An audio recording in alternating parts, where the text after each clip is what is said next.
ఏ లక్ష్మి ఏం చేస్తున్నారండి మీరు? ఏం చేయట్లేదు లక్ష్మి, ఇల్లు తుడుతున్నావు కదా చూస్తున్నా. మరి అప్పుడు పెద్దవాళ్ళు మన చిన్నప్పుడు ఆడవాళ్ళకి పెళ్లిళ్ళు చేశారంట. చేసేవాళ్ళు లక్ష్మి, చిన్న వయసులోనే చేసేవాళ్ళు అప్పుడు. మరి వాళ్ళ జీవితాలు ఎలా ఉండేయో తెలుసుకోవాలని నిన్ను అడగాలని అనుకుంటున్నాను. అవునా, ఎంత తెలుసుకోవాలనుకుంటున్నావా? ఎందుకే నీకు ఇప్పుడు అవన్నీ లక్ష్మి? ఏదో తెలుసుకోవాలనుకుంటున్నాను అమ్మగారండి నేను.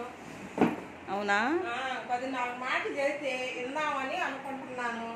మీరు చెబితే వింటానండి. సరే కూర్చోవే, కాసేపు 2 నిమిషాలు కూర్చో, నాకు తెలిసింది చెప్తాను లక్ష్మి. కూర్చో, కర్ర అక్కడ పెట్టి కూర్చో, మళ్ళీ తుడుద్దు. చెప్పండి, కూర్చో చెప్తాను.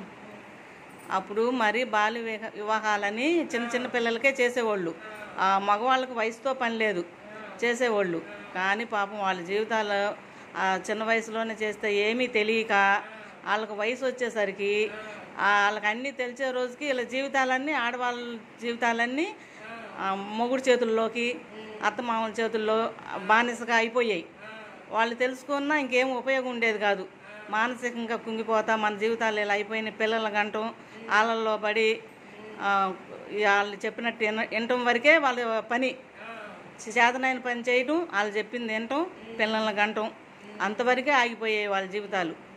మరీ దారుణంగా ఉండే లక్ష్మి అప్పుడు జీవితాలు పిల్లలకి. ఇప్పుడు చూస్తుంటే ఇప్పుడు రోజుల్లో అప్పుడు మరీ అంత దారుణంగా చేశారా అనిపించింది. ఇప్పుడు పిల్లలకి అందరికీ తెలివితేటలు ఉన్నాయి, అప్పుడు అంత తెలివి ఉండదు. అంత చిన్న వయసులో ఏం తెలియదు కదా. ఆడపిల్లలకి ఎప్పుడు చిన్న వయసులో చేయకూడదు. చిన్న వయసులో చేస్తే వాళ్ళకి ఏమీ తెలియదు. తెలిసే నాటికి అన్నీ చేజారిపోతాయి. వాళ్ళ ఆలోచనలు వచ్చేటప్పటికి వాళ్ళ జీవితాలు వేరే వాళ్ళ చేతుల్లోకి వెళ్ళిపోతాయి.